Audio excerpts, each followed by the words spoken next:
This is exactly right. The Hulu original series Furious is now streaming on Hulu and Hulu on Disney+.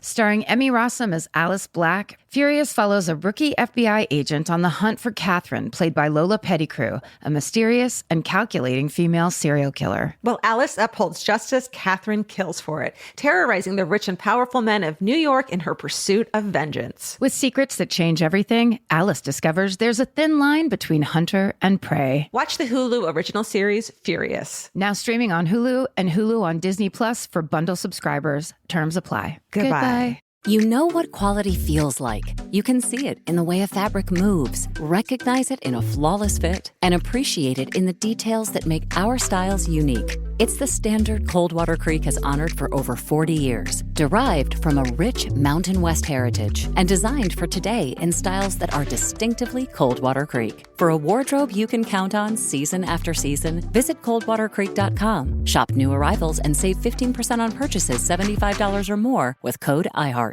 Bite into a stacked sandwich made with Hero Bread, and the only thing you'll think is delicious. You won't think it has up to 19 grams protein, 11 to 32 grams of fiber, or just 0 to 5 grams net carbs. But it does. Hero Bread. No compromises, just loaves, buns, tortillas, bagels, and noodles packed with flavor. Right now, get 10% off at hero.co with code IHEART. That's HERO.co, code IHEART. All figures per serving of Hero Bread. See nutrition facts on hero.co.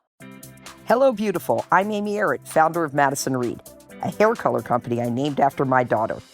I started Madison Reed because I believed women deserve better. Better ingredients, better results, and the freedom to color on your terms. Color at home with our permanent hair color kit in less time and for less than a typical salon. It's a salon in a box for rich, dimensional color and 100% gray coverage. Try our 10-minute root touch-up kit for a permanent root refresh, or our hair and brow mascara to cover stray grays on the go. Or visit one of our 95 hair color bars nationwide to let our licensed pros color your hair for you. Join the more than 5 million women who have switched to our award-winning color. Visit madison-reed.com and use code PODCAST20 for 20% off your first order or service. Confident, bold, unstoppable. That's the power of Madison Reed.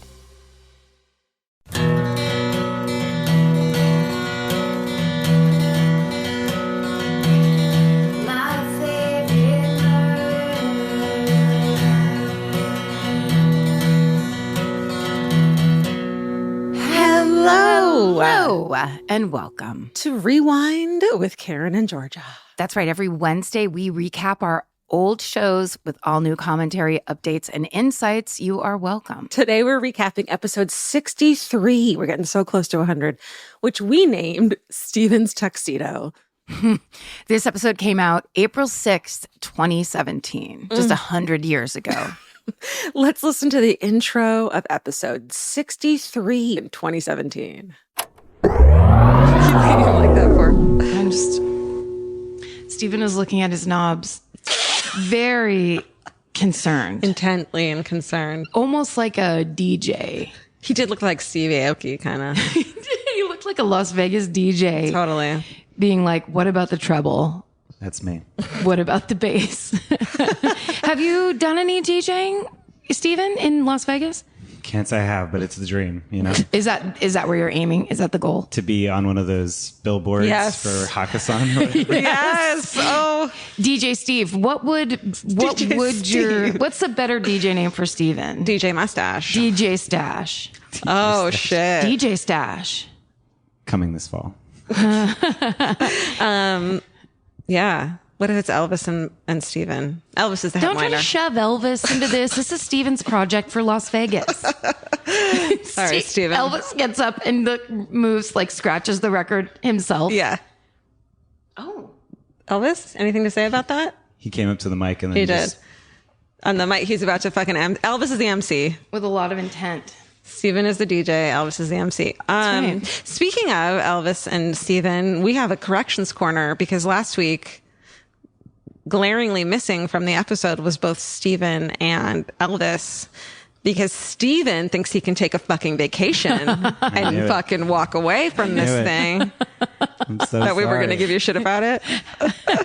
Steven, the unpaid intern that does the most work of anyone on this podcast. He thinks he can go visit his mother. He can visit family, that he can stay behind in Portland. Nope. Do whatever he wants in Portland. Don't worry. He begged us to come back.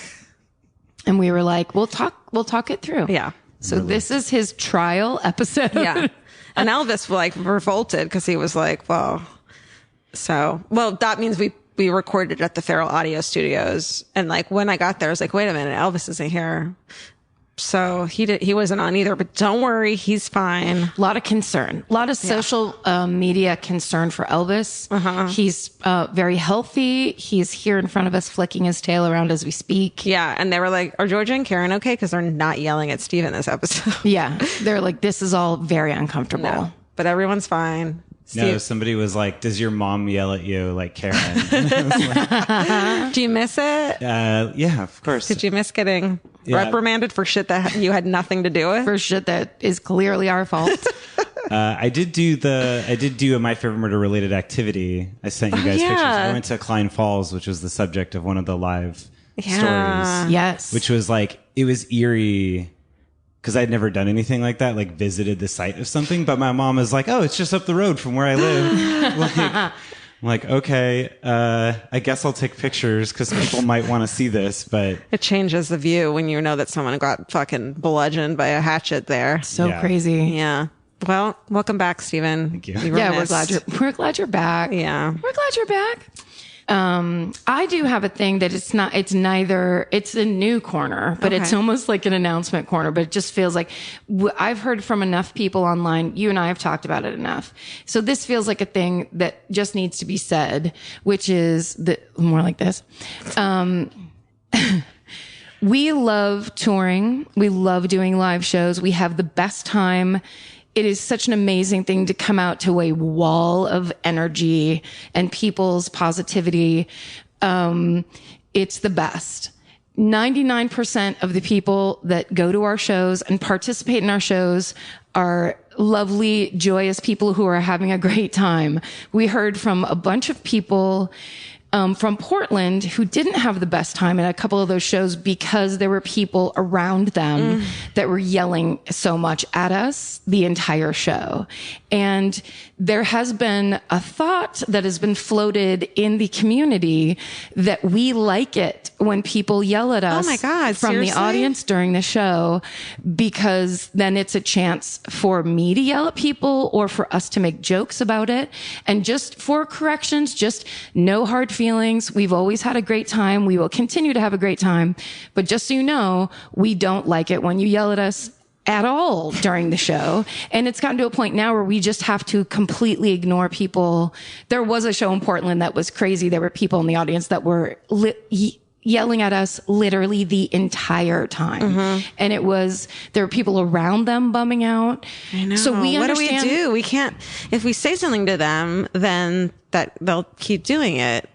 But we don't say anything. We don't say anything. What we do is this. We let people know that we love your energy, that we love that you want to participate, but please don't tell yourself we want you to yell at us, because that is not true at all. It's never been true. And for me, being a stand-up comic for 20 years, when you get a heckler in an audience, you shut the heckler down because that's how you perform a show of comedy. That's how you keep in control of the crowd. But you don't want to be heckled. So just because comedy comes out of it doesn't mean that's a positive experience for anybody. Yeah. And it certainly ruins the time of the people around you. Like, there was a couple people during one of those shows, and it was just constant commentary the whole time, and it's not pleasant, and we now just ignore it. As someone who's kind of new at this whole onstage thing, it's really distracting to keep being distracted by this when I'm trying to concentrate on being a good performer and telling my story well and not being nervous and, sitting up straight, not accidentally flashing my underwear. And, well, and we really have worked. It's not like anyone can say this is any kind of we're not doing crowd work. Especially by the time we sit down and we're reading our stories, we have a presentation that we want to give to everybody and that everybody wants to hear. Yeah. At 99.5% of the people in in the room want to hear what we're saying. So if you're the person that got drunk and couldn't stop yelling, or you thought it would be funny to yell or talk to us, just know, no, no one's mad at you. Everything's fine. But yeah, we absolutely don't want that to be happening. No. So just as clarity, it seems like there was people in the audience in Portland who were upset because they paid good money and they waited just as long, and they're just as big of a fan as anybody going crazy who can't control themselves and yell the whole time. Well, there's people around you who are just as big of a fan, and yet they're controlling themselves. We understand where it's coming from. Yeah. And believe me, when I saw the kids in the hall live at the UCLA theater, I wanted to scream Chicken Lady the entire time. I wanted them to know what I liked. Yeah. I wanted them to know what was in my mind and heart. I wanted them to understand how loyal you were. Yeah. Because it's a big deal to me, and it meant a lot to me. So honestly, the fact that there are people having those feelings toward us, it's my dream come true. Yeah. We take it the way you mean it, but we would love to not have to deal with it. You being there is enough. Can I do new podcast that I like corner? Please. But I'm worried. Okay. So I found this podcast because we're going to Milwaukee, and I was doing a lot of research into Milwaukee murders. So stop me if you're working on this. Oh, I'm not. You haven't picked yours yet. I'm going to stop you by telling you I'm not working on anything. So go for it. Great. So I found this one because it was such an interesting story, and I'm like, how have I never heard about this before? And then as I do with every story that I want to read, I put in the name and podcast because I don't want like Sword and Scale to have done it a week ago and I seem like a fucking asshole. Right. So I did this one, and I found this podcast called Unsolved, and it's about this kidnapping and murder of this kid named John Zira, back in 1976. And they never found the guy, but they maybe found this. There's all these suspects. And of course, it's just like the Johnny Gosch story, where it's like, look how bad this was bungled because we didn't know how to find people. And there's 2 different districts, and they interviewed people and didn't follow through. And then this guy later turns out to be this child molester. And is it him? Isn't it him? Is it not him? But it's a good podcast, and it's every episode is really short, and it's by another awesome female investigative journalist, which I'm really stoked that there's so many of those lately. There's so many now. So many. Yeah. And, so it gives it a little bit of, so it's a good one. So Unsolved. Yeah. And then you were telling me about one that I started listening to called Hollywood and Crime. Yeah. What's that one? Okay. So Hollywood and Crime is about, and I did a thing finally. I pre-thought it out and downloaded all the episodes before I got on the plane. So I don't do that. It makes me crazy. You get on the plane, you're like, fine, I'll listen to the thing now. You haven't downloaded it. You can't listen. That being said, see, as we grow and change, I pre-downloaded 8 episodes of Hollywood and Crime. Amazing. And I was so proud, filled with pride. And what it is the Black Dahlia murder, which happened in 1944, 6, 9, something, 7. It happened in the 40s. Great. There. It definitely happened in the 40s. Stephen will jump on it. But the interesting thing is there were other female murder mutilations around Los Angeles at the same time that people don't talk about. And so it strings together all of these different cases, and it's unbelievable. And how they're related. I only listened to like 10 minutes of the first episode, and already it was like, they both worked at the same fucking nightclub. Yes. There was definitely, at least I think I was up to the 4th episode, and I'm like, there's 100% like a slashy face killer in Los Angeles. And it was because it was during slashy face killer. The slashy face killer. World War II, that's the thing about it. I was thinking is like, there's so much shit during World War II that nobody paid attention to because the news was filled with World War II. World War II, constantly. And most of the boys were being shipped out and coming back. And that whole thing around, there was a thing called the Hollywood Canteen, which was where the down on Formosa, I think, or somewhere in Hollywood proper, where active duty soldiers would go and they would get to dance with actresses. Like Betty Davis used to run it. And so you could go there and like, I think that alcohol wasn't allowed and you couldn't like have any romantic like romance wasn't going to be. But like you'd pay for a slow dance or any kind of dance? Well, I don't think you had to pay because that was the whole idea is like, if you're active duty, but you're on leave, you can come to the Hollywood Canteen and like basically party with celebrities and it's all on us. And all the ladies thought they were like doing a service for the servicemen. That's right. And it was. And she and Elizabeth the Black Dahlia went there. Elizabeth Smart. Nope. Elizabeth Short. God. Now I don't know. It's the mix of like, wait, one of those is smart wrong. is modern, short is old. Right. She went there, and so did a couple of these victims. One of them is called the bathtub. It was called the bathtub murder. And it was this woman who had a lot of money, this young woman. She went to the canteen a lot, and she was found in a bathtub full of bloody water. And her face, I believe her face was cut. It's amazing. Because Elizabeth Short was drained of blood. Yes. And they thought it was done they surmised it was done in a bathtub, right? I think so. Or they definitely know it was not. They had her somewhere for a long time. Right. That's the horrible part of that murder, is that she was tortured for a long time. And the person that killed her and may have killed these other women is the worst serial killer ever, and they never caught it. And if they're not related, it's such an insane coincidence that these murders were happening all around the same time. I hate how normal her autopsy photos are getting, where like you click on cold case file or cold cases and you click on images and it's just a close up of her face. Have you seen that? Yeah. With the horrible cutting. Yeah. And it's just like, you don't even put in like Black Dahlia murder, and you see these like crime scene photos. It's rough. And I fucking hate, I love crime scene photos. I bought a fucking book called like Crime Scene Photos, basically, when we were in Portland. To prove how much you love crime scene I just wanted to prove it. No, but actually, I kind of fucked myself over because it was vintage crime scene photos. So I was like, great, it'll be like mobsters and like that kind of thing. Good outfits. Yeah, it's not. It's horrifying. Oh. It's very graphic. Oh no. It's not late night reading. And it's vintage in terms of like, it was back when people would die of horrible things, right? Like rabies or something. Well, there are rabies ones actually. The rabies ones are the worst thing of all time. There's just it's more like horrors, and there's a description.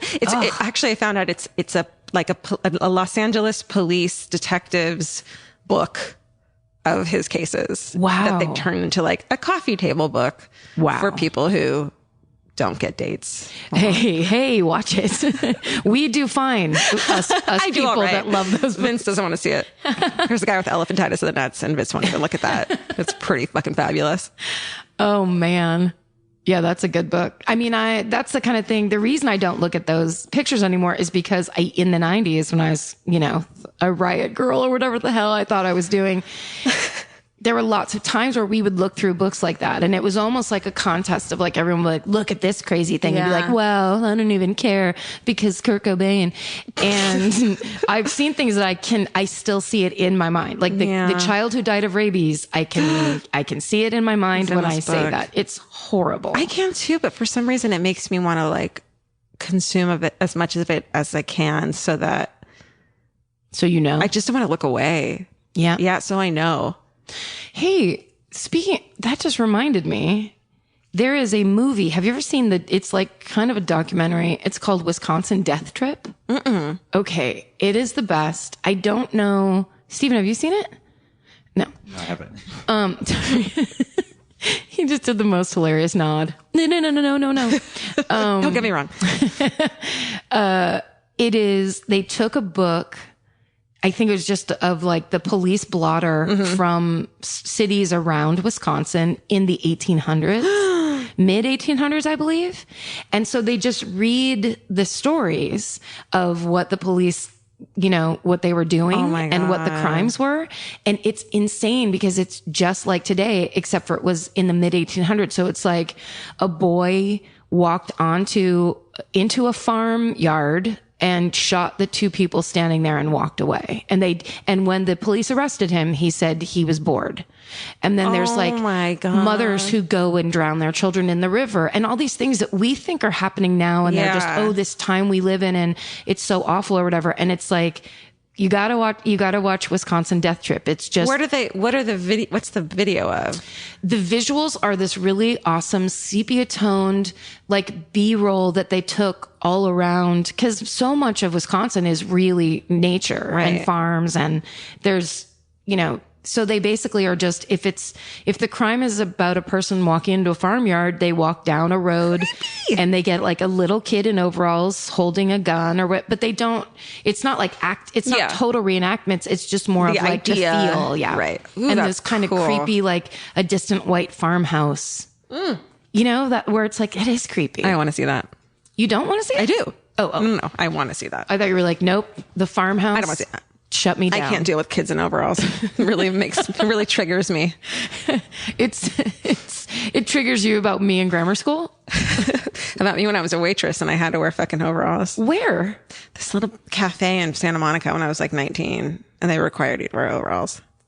What? Full overalls or like an overall skirt dress? I think you could do whatever you wanted, but all I had was like Dickies overalls. Was it a gas station restaurant? Like one of those like... It was country. It was like a country themed restaurant. Ugh. Yeah. Can we do gift corner? The podcast? Yeah, let's do that. No. Okay, we real got quick. sent a couple really good presents. Yeah, really quickly. We were opening presents before this, sent to the P.O. Box. Thank you guys so much. Every day is Christmas. My favorite murder. Yay! This is how we love you. This is how to get us to love you. Okay, so we got these incredible pins. They're like the enamel pins that everyone loves. One is like a closed switchblade. Cool. It's so cool. One is a fucking Ouija board, a little enamel Ouija board with a movable, what do they call these? The movie part? Cursor. Old-fashioned cursor? It's a cursor. One, and then there's one that says sweet honesty. One says fuck politeness, which I'm putting on a leather jacket. One that says slightly spooky, which I guess we said at some point in our lives. Or maybe it's from another true crime podcast she likes. Right. Or he. Okay. Okay. It says, Dear Georgia, Karen, and Stephen, thank you for making the best podcast in the world.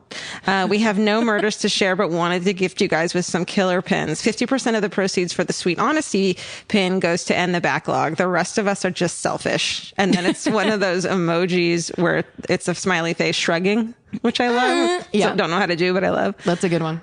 Thank you all so much, by Crystal, Kim, and Anna. And the company is called, Memento Mori. Yeah. So go and figure those things out on Etsy because they're really cool pins. They're such nice pins. Yeah. Very cool. And we got a whole box full of them. Thanks, you guys. Thanks, guys. Nice designs. Good job. High five. All right, let's do the official nose blowing. Great. And then that means we start. If I were a crafty person, Yeah. I would send you in the mail 5 little black tablecloth handkerchiefs. Okay. Isn't that gross though to save your snot? It's super disgusting, but it's a funny joke referencing when you blew your nose on the tablecloth. No good. No, I get it now. I get it now. I didn't understand. Saving your snot is beyond disgusting and makes no sense. But I did blow my nose on a tablecloth in Portland. That did happen. Yeah. So that would be. It was pretty fitting. goddamn great. I felt like everyone felt very freed by that action. As I was bending down to do it, I was like, you should be humiliated while you're doing this. And I didn't. No. It's just gone now. It's almost like we're just breaking down the rules of society. Yeah. Fuck you, Mom. Come to our live show. You won't believe what we do. Tricks and things and Blowing. laws blown to shreds. And mine's blown. Lines and laws blown. You or me? I don't know.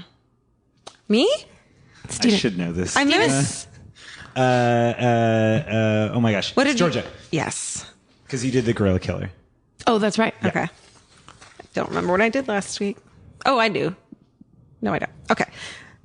All right. Ready for a serial? I do. You did the Moore's murders. Right. Crazy. And then someone sent me a text saying, did you know that the Smith song, Suffer the Little Children, is about the Moore's murders? That's right. Which you kind of have, they say their names in the song. Do they? Yeah.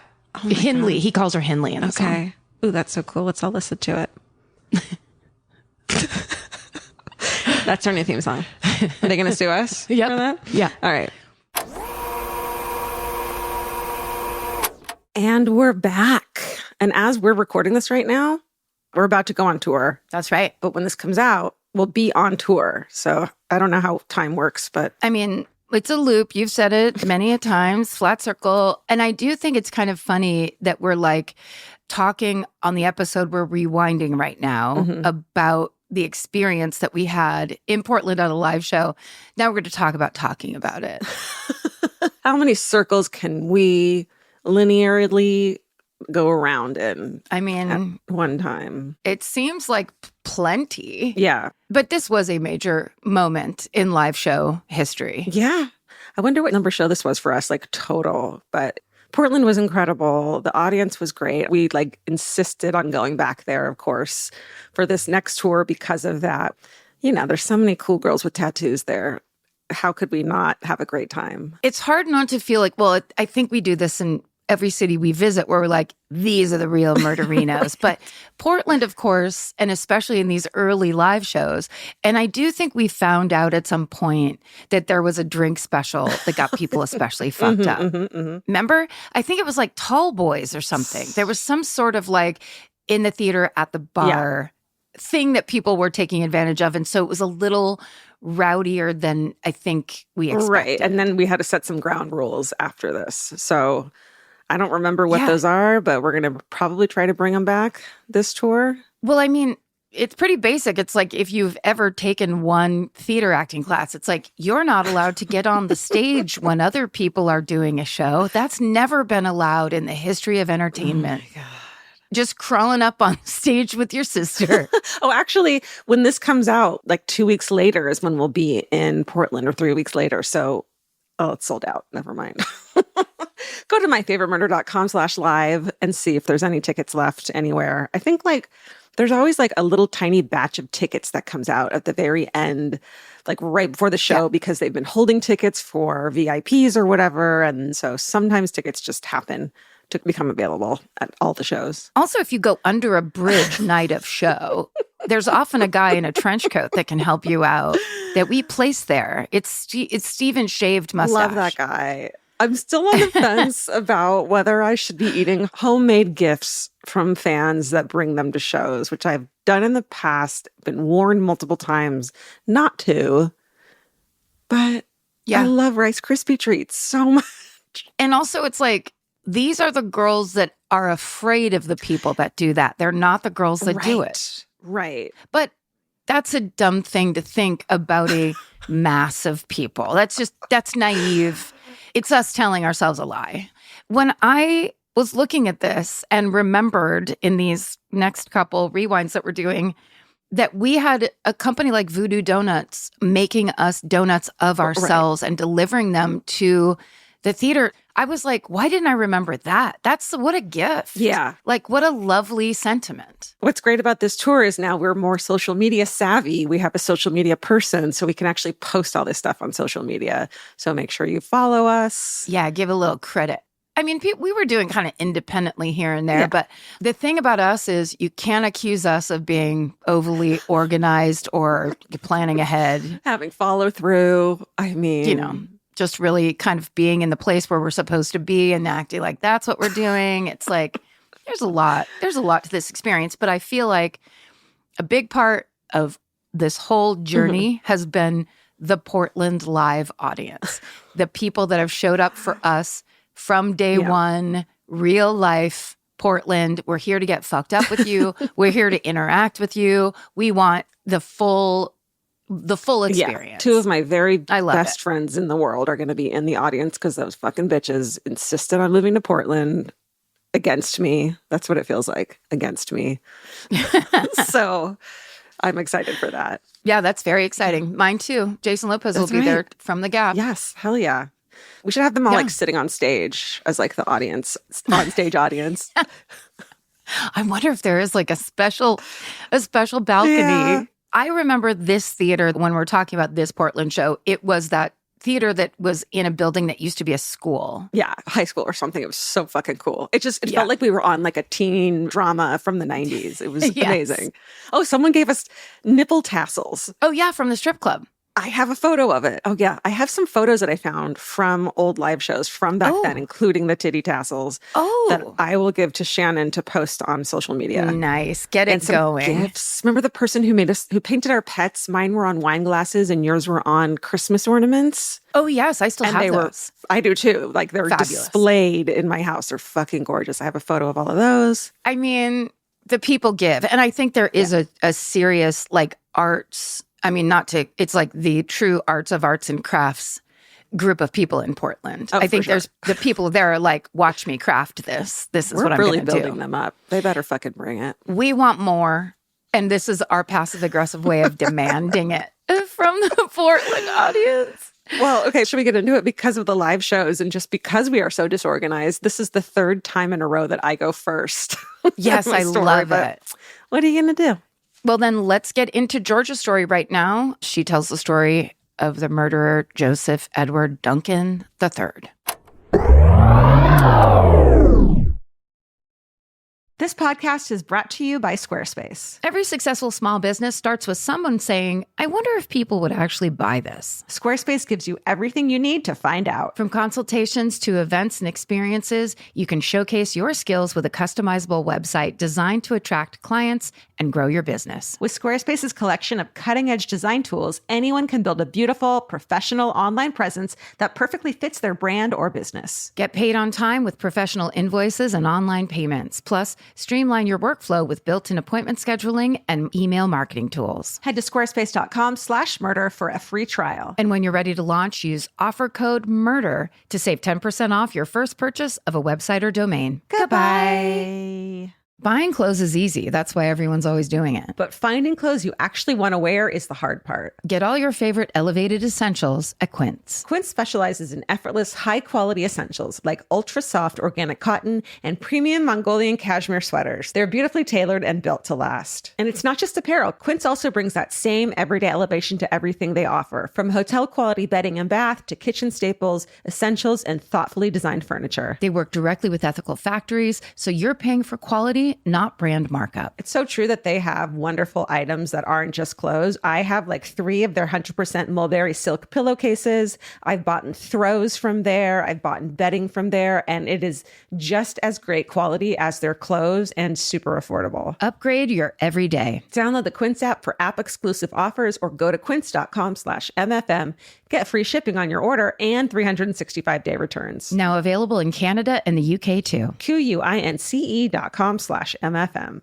Goodbye. The right piece of furniture can completely change your room. And your life. It's amazing what one good couch can do for morale. And that's why there's Article. Article makes it effortless to create a stylish, long-lasting home at an unbeatable price. They take great care in curating their collection, focusing on pieces that stand the test of time. There's no filler. Every item is chosen for its craftsmanship, design, and lasting value. And with Article's 30-day satisfaction guarantee, you can shop with confidence, knowing that if you're not completely in love with your new furniture, you can easily return it. I recently needed to replace my old outdoor dining room table and chairs, so of course I went straight to Article.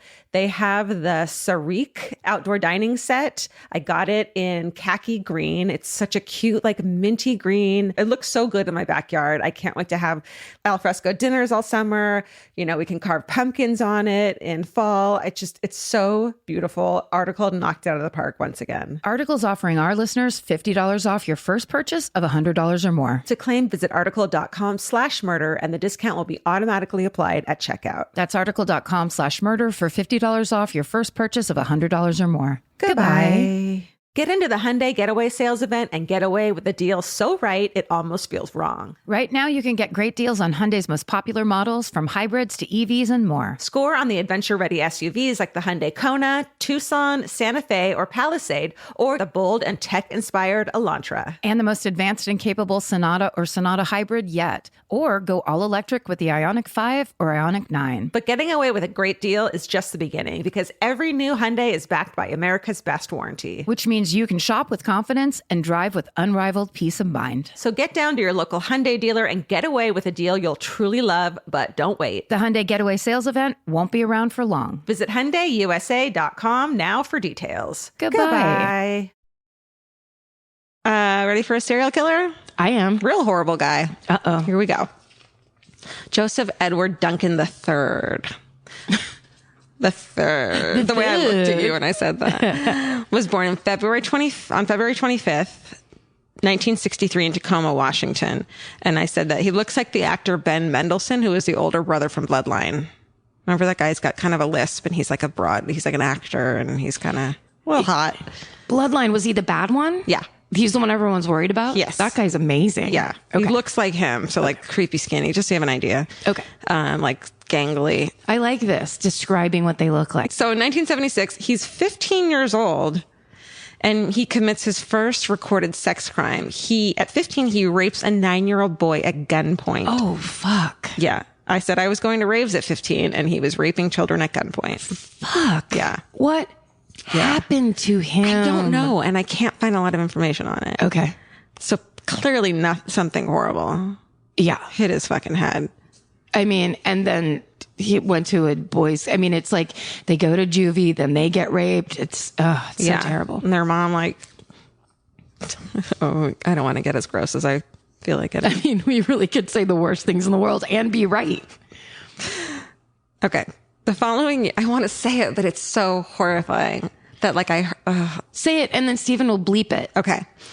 I read somewhere, and maybe it was Ted Bundy's mom or some killer's mom, that like when she would take him to go to the bathroom, she would pinch his penis as a kid. Mm-hmm. I think that's Ed Gein. Is that Ed Gein? So he wouldn't go?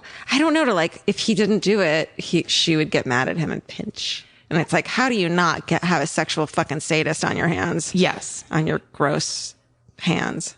On your filthy, disgusting hand. Yeah. No, that's horrifying. On your penis pinching hands. I'm pretty sure that's Ed Gein's mother. She was out of her fucking mind. Yeah, that's right. Didn't he killed her, right? No, she died of natural causes. He kept her in the house and played with her body and then like wore her face in the moonlight.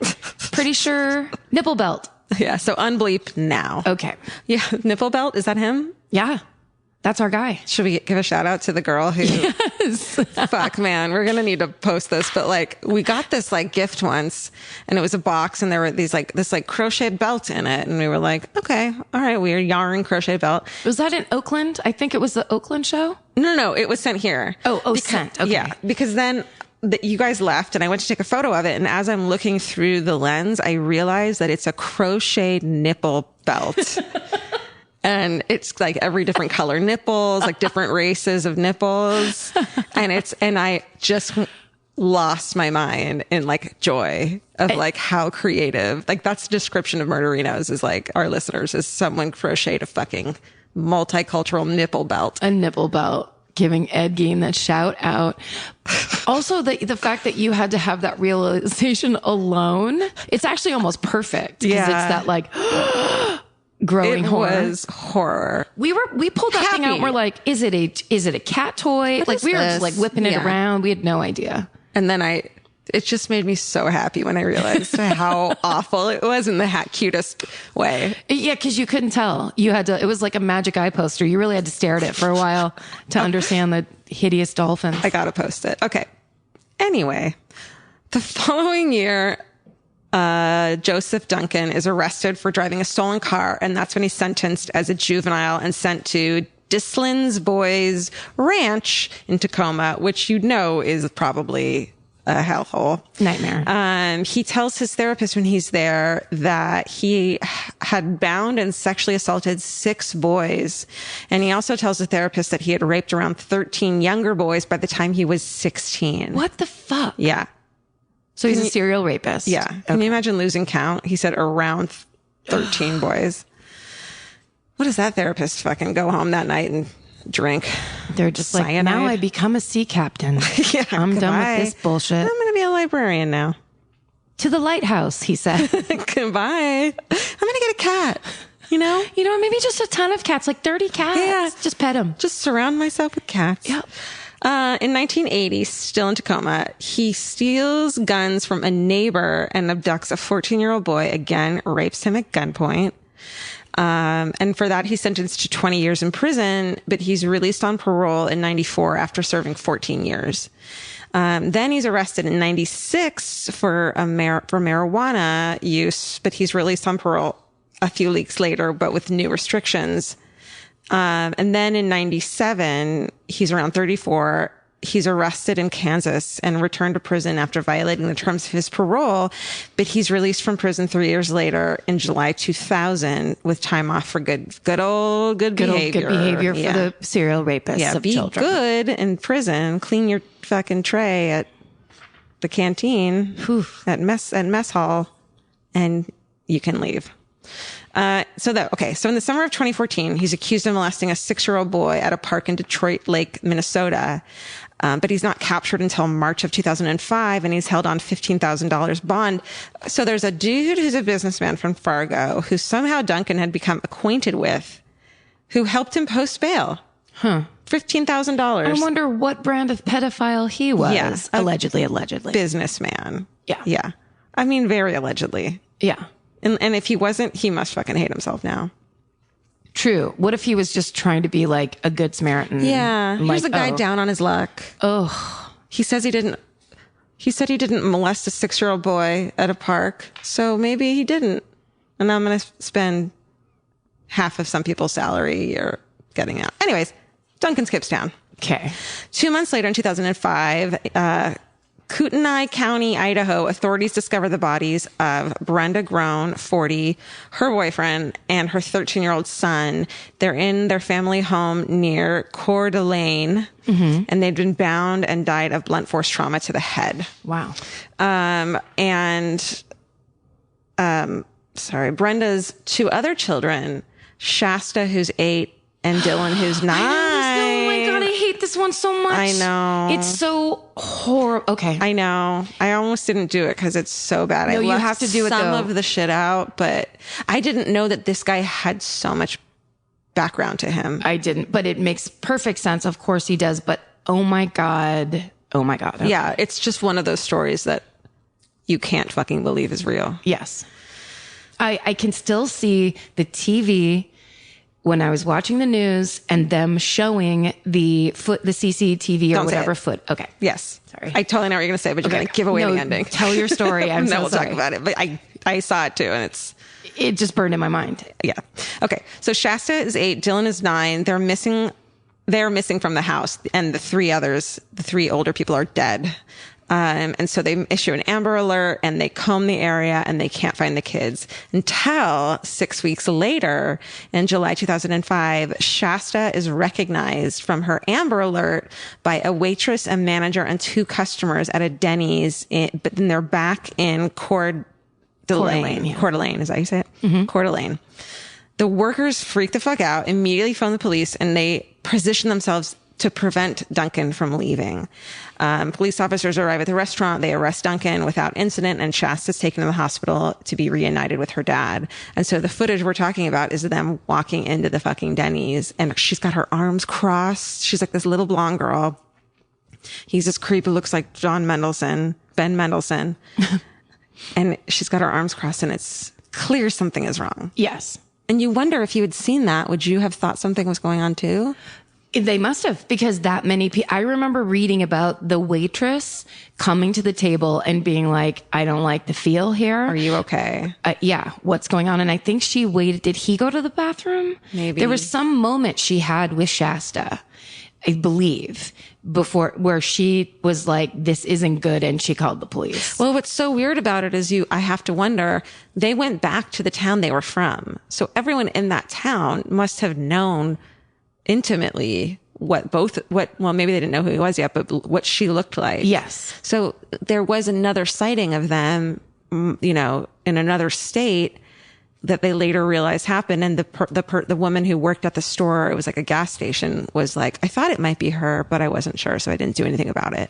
And it's like, well, someone in your town would have done something. And it also tells you, like, if you have a bad feeling about something, don't worry about hurting the dad's fucking feelings. If this child looks in distress, at least talk to one other person about it. Yeah. If you don't send up every red flag you ever feel with bad feelings, but there's definitely, if you're in tune enough, when you know something's wrong, you know it's wrong, and trust yourself. I've always thought that, like, if I see a kid who looks uncomfortable or in distress or not not feeling like they're where they're supposed to be. It's okay for me to go up to a kid and be like, hey, what's your name? You know, like engage with the kid.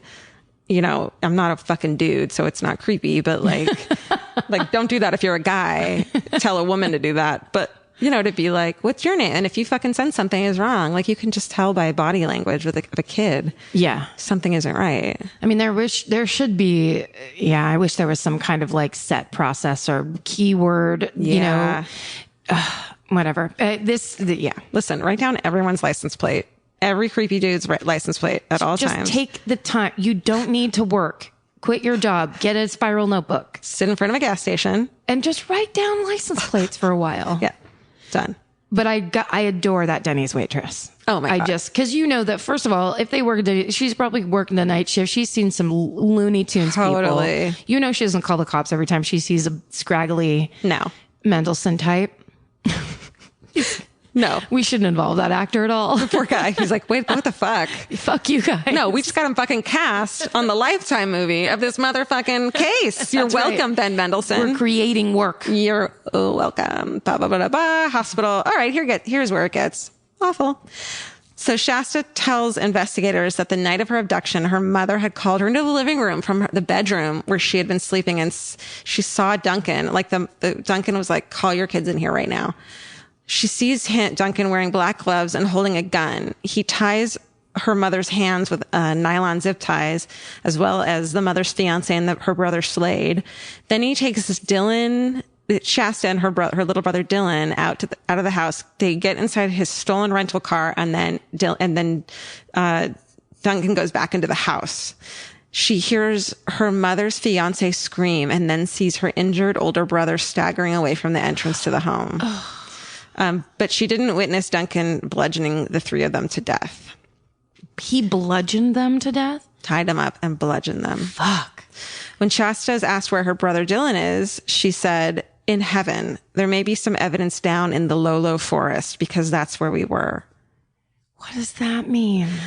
On July 4th, 2005, Dylan's remains were discovered at a campsite near St. Regis, Montana. He'd been sexually assaulted and then killed with a shot in the head, after which his body had been burned, and Shasta fucking witnessed the whole thing. Oh, God. I know.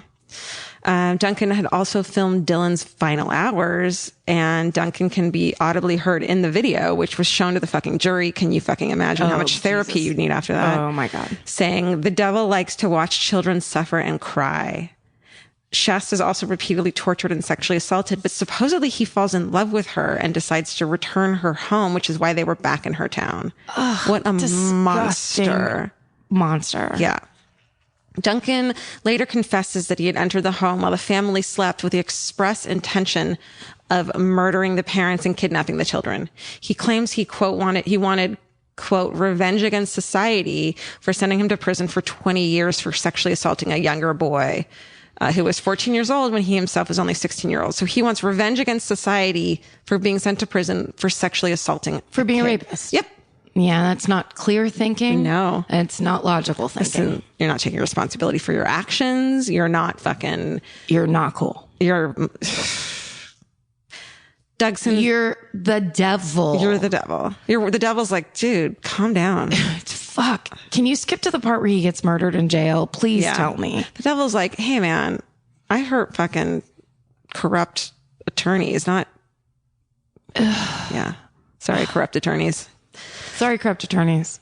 So he's subsequently charged with murdering Dylan as well as the three other family members.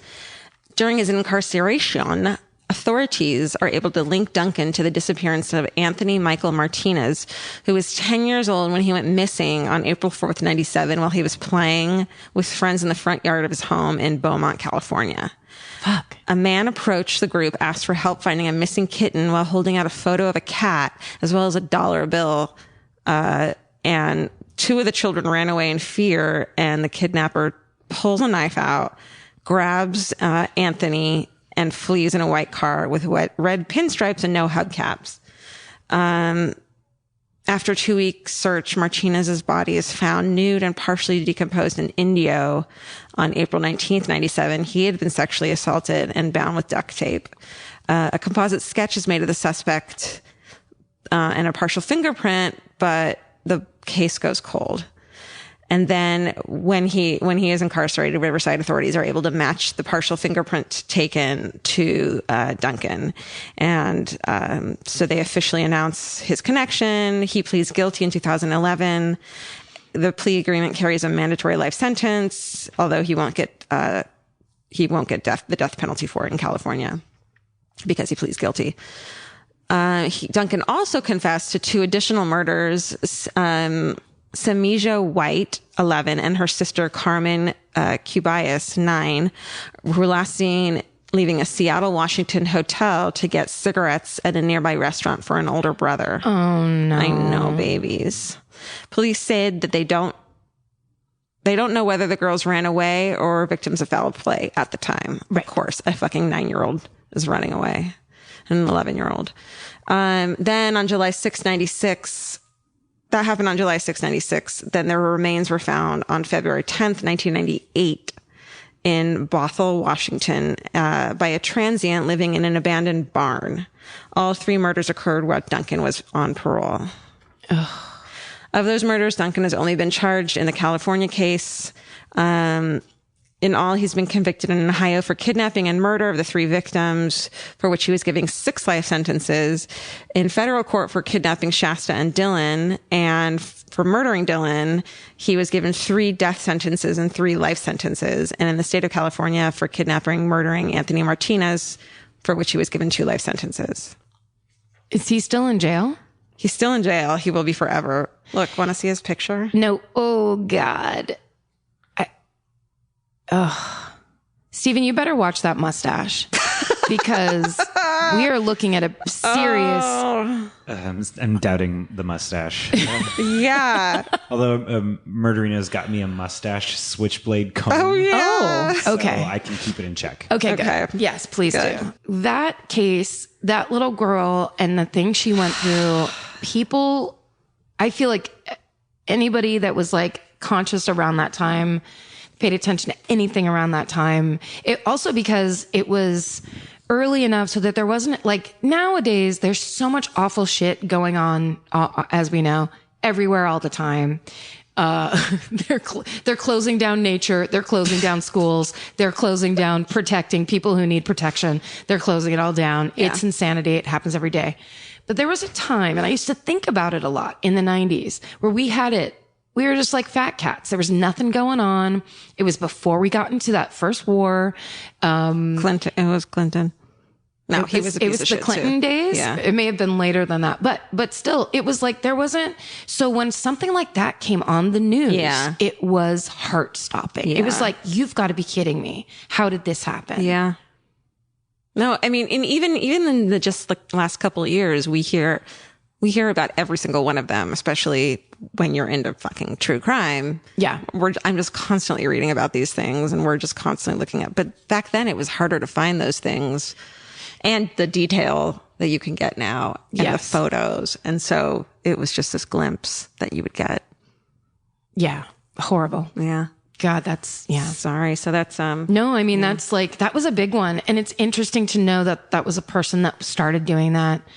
That was an internally and intensely damaged individual that like started pretty bad and it got way, way, way worse. right. Somewhere along the way, you know, there could have been intervention or just something different could have happened. I think it's when eventually, hopefully, people start taking rape as a crime more seriously, Right. as a real, as something that this isn't something to have your hands slapped and walked away from, and that a lot of people that do it over and over again and intend to do it over and over again. That's a serious problem with a person. And it's not, I feel like there's a lot of people who just think rape is someone who wants to have sex really bad. Exactly. A rapist is someone who's just looking for sex. When if you think about it in a way which it actually is, which is this fucking violent, insane mind who needs to overpower and hurt and fucking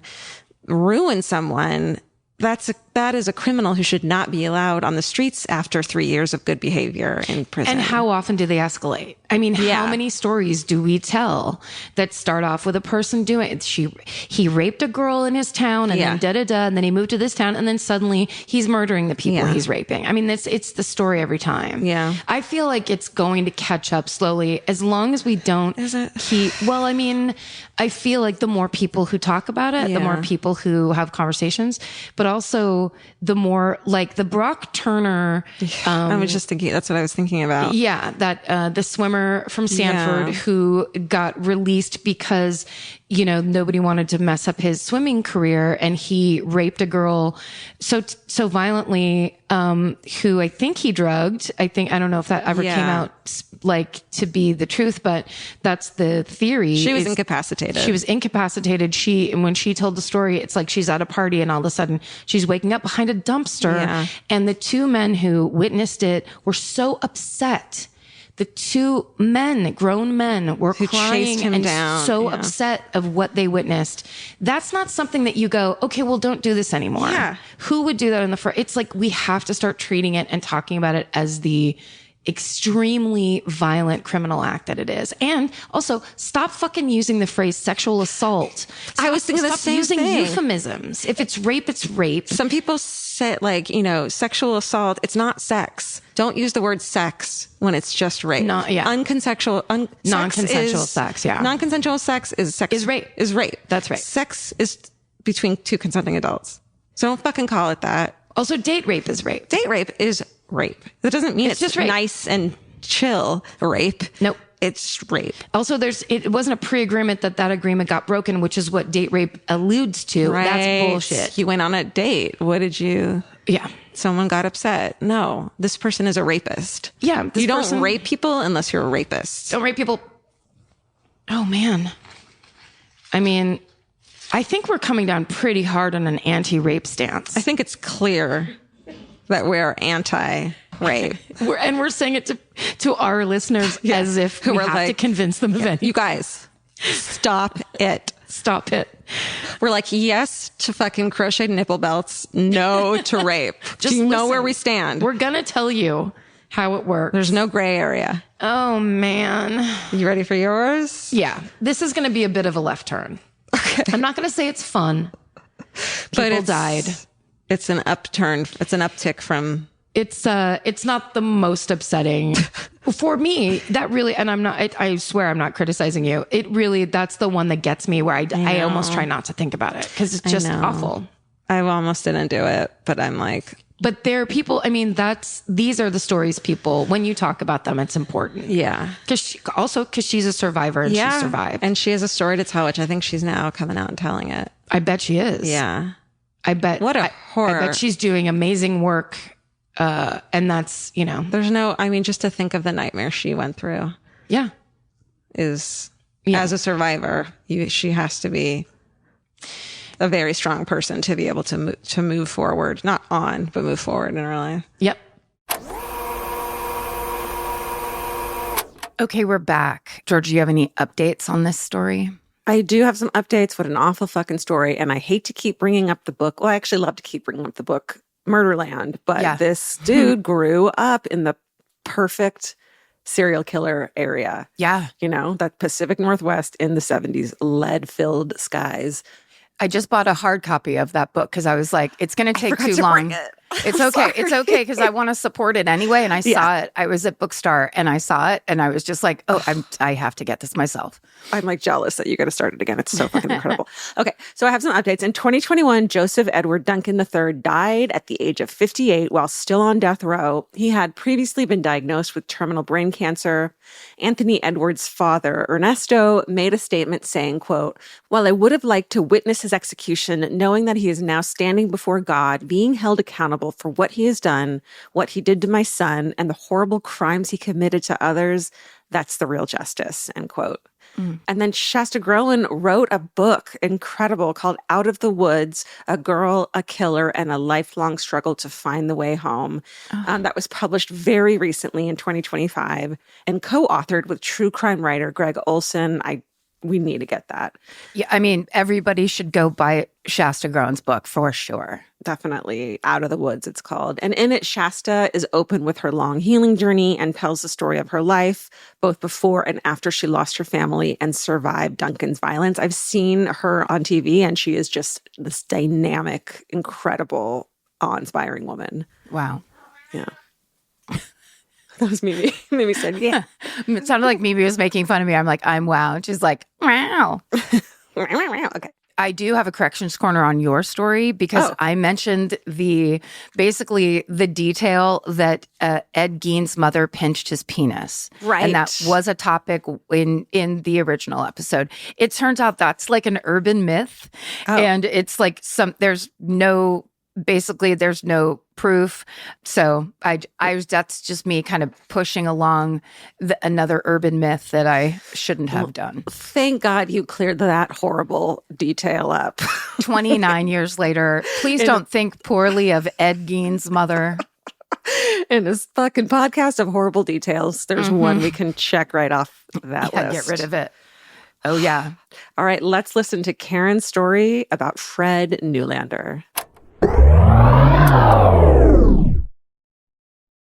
Get into the Hyundai Getaway sales event and get away with a deal so right, it almost feels wrong. Right now, you can get great deals on Hyundai's most popular models, from hybrids to EVs and more. Score on the adventure-ready SUVs like the Hyundai Kona, Tucson, Santa Fe, or Palisade, or the bold and tech-inspired Elantra. And the most advanced and capable Sonata or Sonata Hybrid yet. Or go all-electric with the Ioniq 5 or Ioniq 9. But getting away with a great deal is just the beginning, because every new Hyundai is backed by America's best warranty. Which means you can shop with confidence and drive with unrivaled peace of mind. So get down to your local Hyundai dealer and get away with a deal you'll truly love, but don't wait. The Hyundai Getaway sales event won't be around for long. Visit HyundaiUSA.com now for details. Goodbye. This episode is supported by FX's The Shards, a seductive drama from executive producer Ryan Murphy. Set in 1980s Los Angeles, the series follows a group of glamorous, deeply entangled high school seniors drawn into a life of wealth, beauty, parties, and excess. At its center is Brett, whose reality begins to unravel when the arrival of a new student coincides with a series of mysterious murders. FX's The Shards, now streaming on Hulu. Goodbye.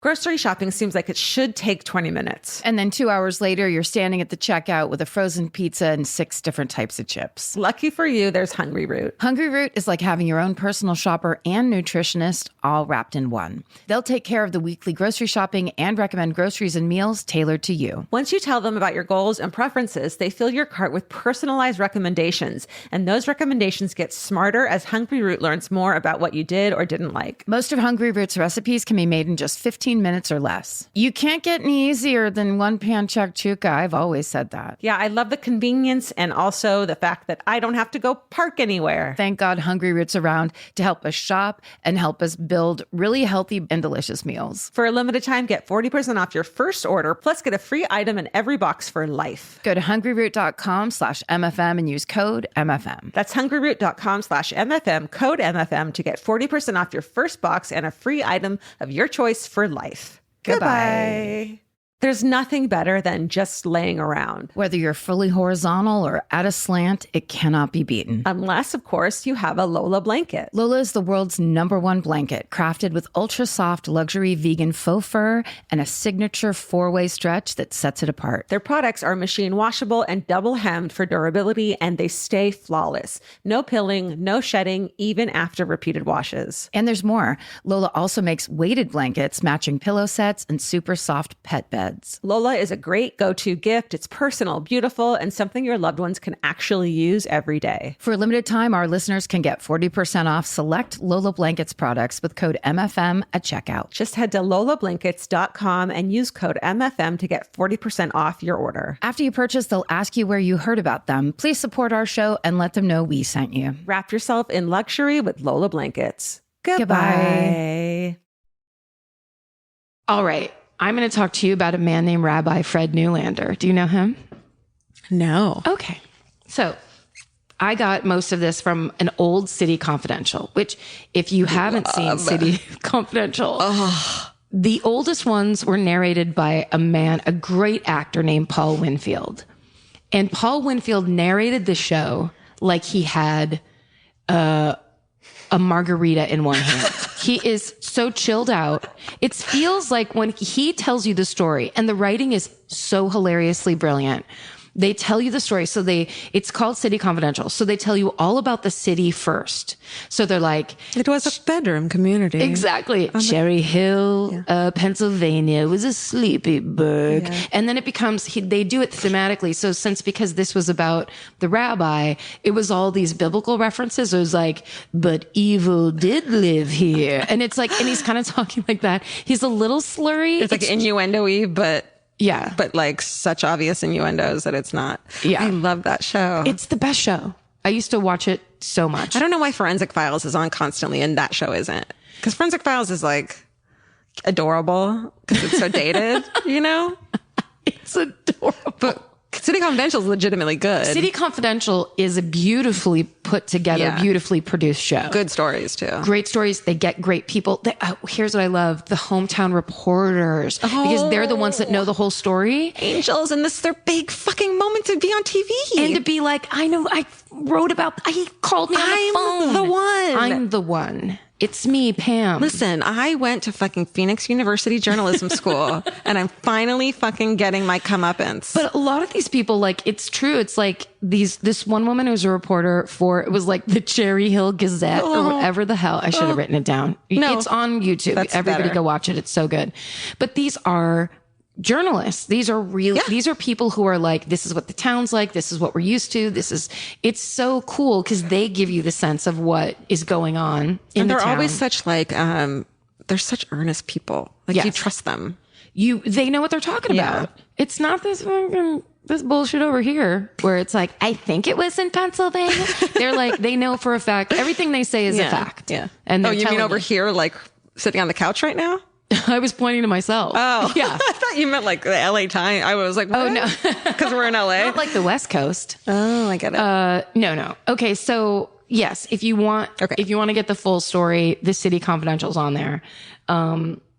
Also I do recommend getting onto a YouTube, like enter some true crime something, because they just have a million old shows on YouTube that are true crime stories that this one doesn't have the title City Confidential. It just says Fred Neulander on it. Oh. Yeah. Then you click it. So I think somebody was avoiding getting in trouble. Yeah. So you can still watch them. Smart. Anyhow, please do support City Confidential. It doesn't exist anymore. Okay. So Cherry Hill, Pennsylvania is a suburb of Philly. It's upper middle class. And it might sound familiar to you because it had the first indoor mall on the East Coast, the Cherry Hill Mall. Okay. No. Okay.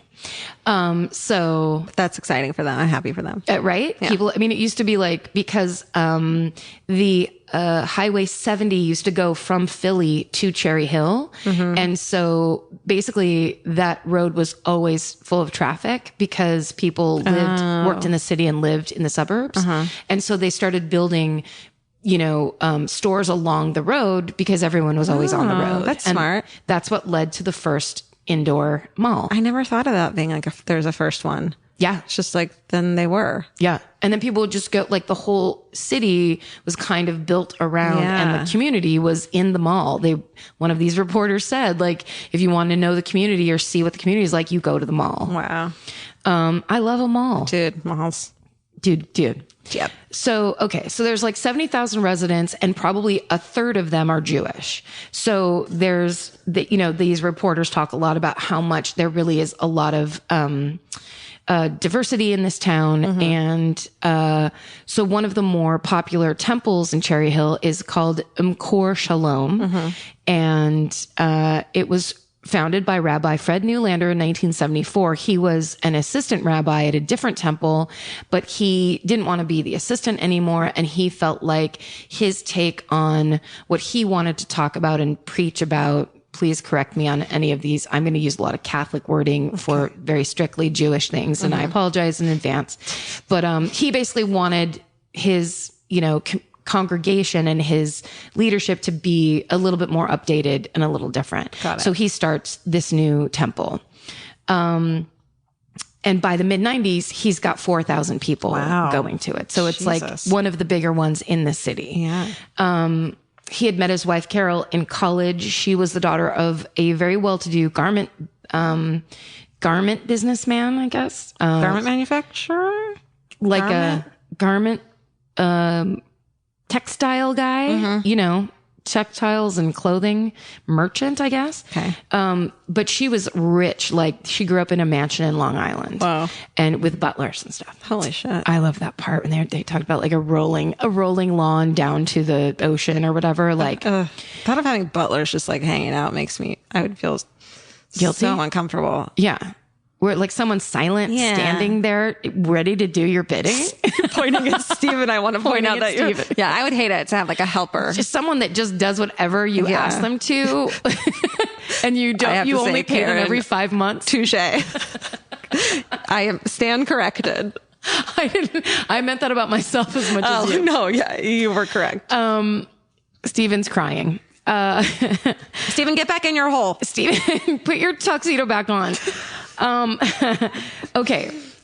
So while at the same time as Fred is, starting up his own religious community in Cherry Hill, Carol notices that with all the festivities that go on and the religious holidays and stuff like that, there's no kosher bakery. So she opens Cherry Hill's first kosher bakery. It was called the Classic Cake Company.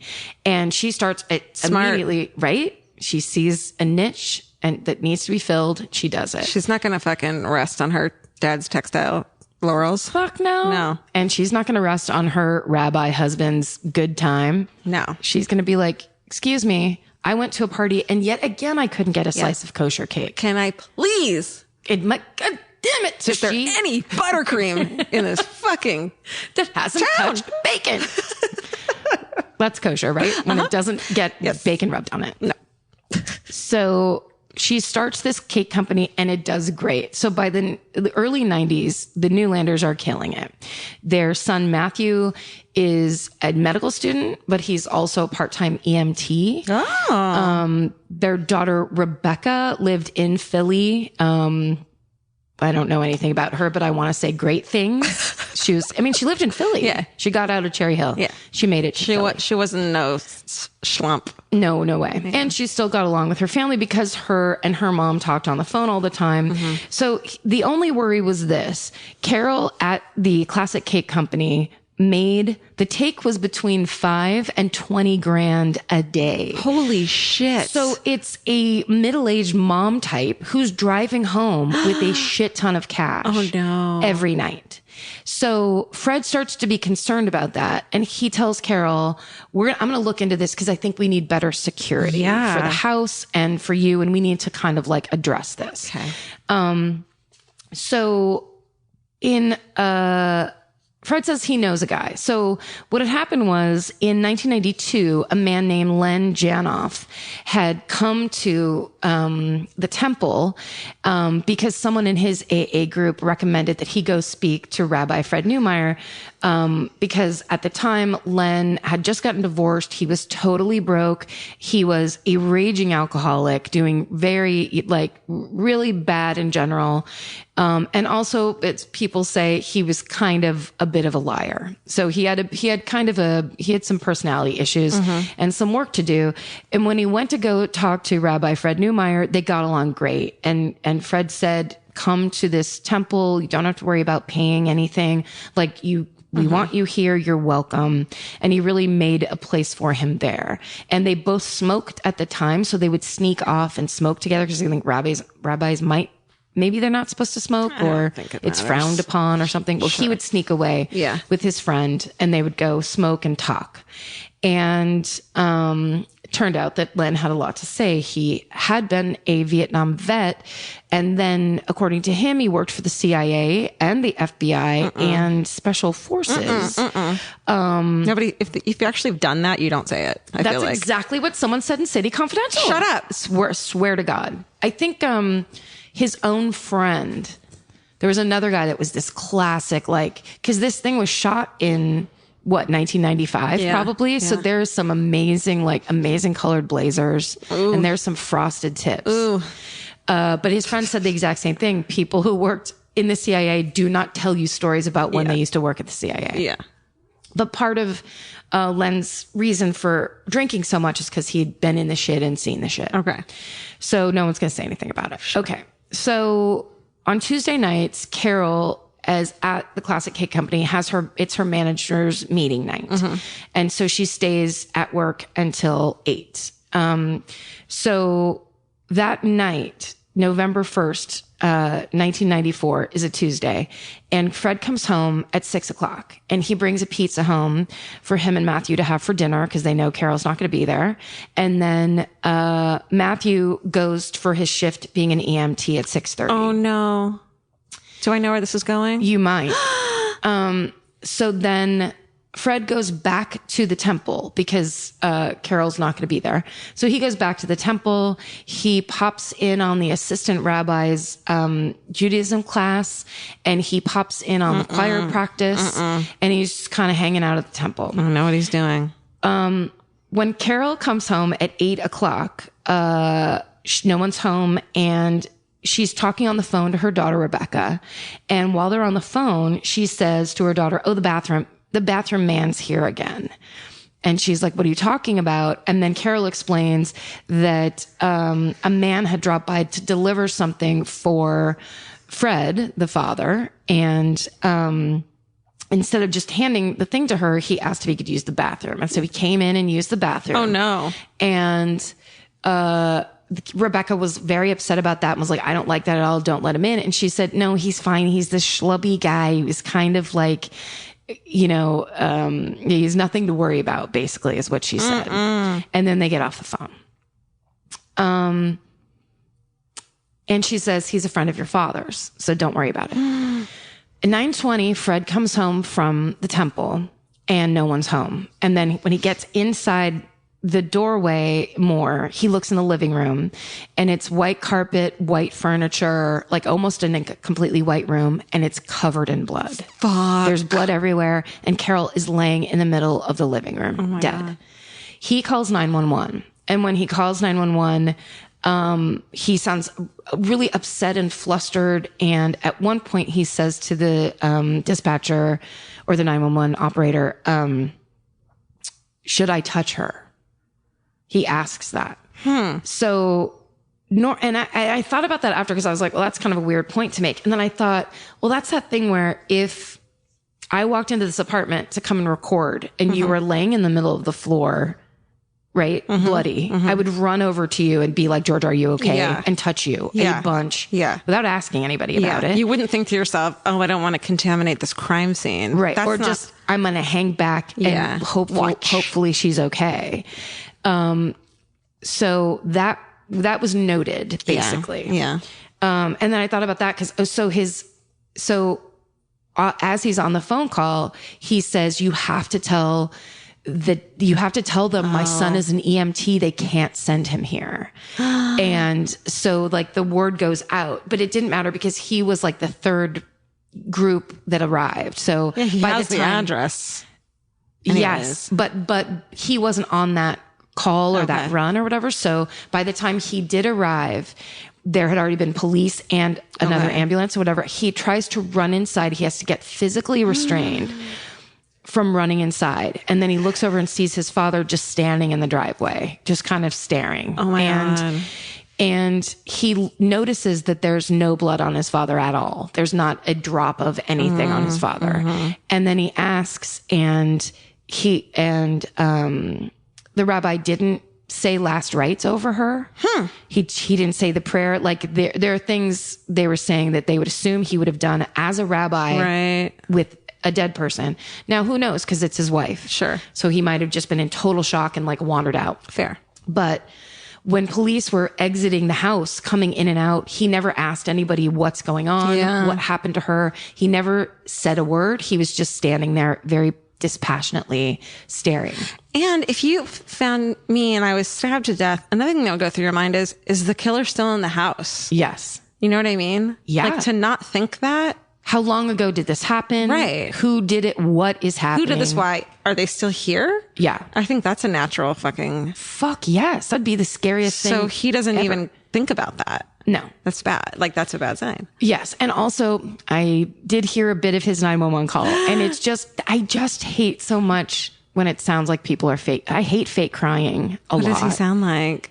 He's just like, it's like a lot of that. Yeah. But it's like, I just love good acting. And it offends me when people are like, oh, this'll pass. Yeah. This is how people act when they're upset. And everyone else is so stupid and I'm so smart that they'll never know that this is fucking fake. Yeah, of course they'll buy it. So good. I'm so good and so believable in these decisions I'm about to make about what a real person who has emotions would right. sound like. Who wouldn't murder his wife. Yeah.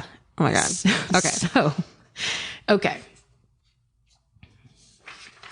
It says go to paper. Okay. So, of course, immediately he becomes the focus of the investigation because he's the husband and because these weird behavior. Yeah. They start talking but his alibi is airtight, as we know. Yeah. The choir teacher saw him and the assistant rabbi saw him. He asked everyone what time it was. It's for real. And to the point where the cops are immediately like, that's a super airtight alibi that we don't buy for 1 second. Yeah. Well, and they start asking people at the temple, it was the first time in 4 years he'd ever gone into the Judaism class. Oh my God. And the choir leader was known to hate interruptions. So no one went into choir practice while it was going on. It was, and Fred himself knew that about him or her. Do some due diligence and then come in like once in the fucking weeks beforehand. Again, I'm not telling you how to fucking kill someone, but it's the thing of, if you don't know instinctually how natural people act, how people act in a natural way, you're not going to be able to recreate it. If you're a sociopath, like this guy, and you think everyone fucking thinks you're on the level. Yeah, you think everyone's dumb. Yeah. And also, clearly, he's got a bit of a God complex. If he's like, I need my own temple, whatever. Yeah. So, okay. Then they go to the phone records, and they realize that the rabbi had been calling this one number. And they go and look at it, and it's a local Philadelphia radio talk show host. And yes, and we'd have to find her name. Sorry. This is a weird turn I wasn't expecting. Did you not see this one coming? Oh, I didn't see that we were going to go into talk radio? No, I did not. Yeah. We don't talk about that in podcasting. Neither did anybody else, especially the fans of Elaine Sorsini's of Philadelphia radio. She's a radio personality. So basically they do all the math. They see that he called her the day after the murder and said, hang in there. I really want to be with you. Are they fucking? What's that? They fucking? Oh, they straight up fucking. Oh. Yeah. So they find out all these calls are going to her house. This is a woman who, the reason they met is because 2 years earlier, he presided over her husband's funeral. Girl. Yes, that's right. And they had started having an affair, they say roughly 2 months later. Oh, no. Yes. Body ain't cold. He moved right in. Yep. You don't fuck someone whose husband you said the Kaddish for. You know what I mean? Right. That's what I always say. That's what you have that tattooed. Right. Okay. So, I'm sorry. I just got up to my own piece of paper. She admitted that they started having an affair 10 days after her husband's funeral. 10 days. Oh, no. After her husband's funeral. No. Yes. And then 2 years later, she gives him an ultimatum. She says, I don't want to sneak around with you anymore. You say you want to leave your wife. And if you don't do it by the end of 1994, this is over and I'm starting afresh in the new year. And he's like, how about instead? Well, so that was in October of 1994 and the murder happens in November. Oh my God. He's told her, I'll have this all sorted out by your birthday, which was in December. And she's like, I mean break up. By sort it out, do you mean you're going to end their relation? No, that's kind of what I mean. A horrible murder? Yeah. Oh, well, that's not what I was talking about at all. So he was making a lot of calls to her. So the police all the evidence they have is circumstantial. So even though everyone's like, that stuff about his airtight alibi, it's still an airtight alibi. Just like everyone's like, this stinks to high heaven, but it doesn't matter. Right. They can't get any hard evidence until the cops tell Elaine that Fred Neulander was also having affairs with 3 other women at the temple besides her. Yeah. And that's when she's like, guess what? Hey, how about... Guess what, everybody? And she spills it. Then... What a shitty thing, though, for her not to... If she hadn't known that, she would have never told anyone. You know what I mean? Yeah. I mean, I bet she needed to believe that he didn't do it. Or that it was all... Like, I'm sure he was telling her, of course the husband's suspected. We're always suspected. Hang in there with me. Well, she wasn't a fucking murderino then, because any murderino would have been like, get the fuck away from me. Yeah, that's... He also told her, I told you to trust me. When God closes a door, he opens a window. You're like, what, did you fart or something? Get the fuck out of here. It's like, you're the hackiest rabbi I've ever heard. Yeah. You're supposed to be really eloquent and have like good sayings. Yeah. That's not Rent a serious man. That's a good movie. So in May of 2000, Len Janoff goes to a local... Oh, no, sorry. It was. But you were telling me what she was like. So she finds out that... Elaine? Yeah. So Elaine finds out that the cops are like, he's having all these other affairs. And she's like, oh, fine. Then the blah, blah, blah. And da-da-da. None of this is as I believe it to be. But that wasn't until way later. I believe it was, she finally tells them that in 1996. But that's still circumstantial. Okay. That could be like the lady that's mad because the guy didn't pick her. Right, totally. Whatever. When it finally cracks is when Len Janoff goes to a local reporter and starts telling her about how he was told that basically Rabbi Fred Neulander, in the meantime, Len Janoff becomes the rabbi's spokesperson. So anytime there's news cameras, anytime there's reporters on the front lawn, the rabbi sends Len Janoff out to talk to them. And this guy is just a bullshitter. Oh my God. And apparently he would call people, he would give quotes. He was like way out in front of the story. Yeah. And he loved to hand out a private investigation business card, like and security business card. The whole thing made me think of the Sherry Papini guy that's like, oh, I'll handle this. I'll be the mouthpiece. Yeah. I'm like, what are you doing here? Yeah. Another fucking big-headed sociopath. Yes.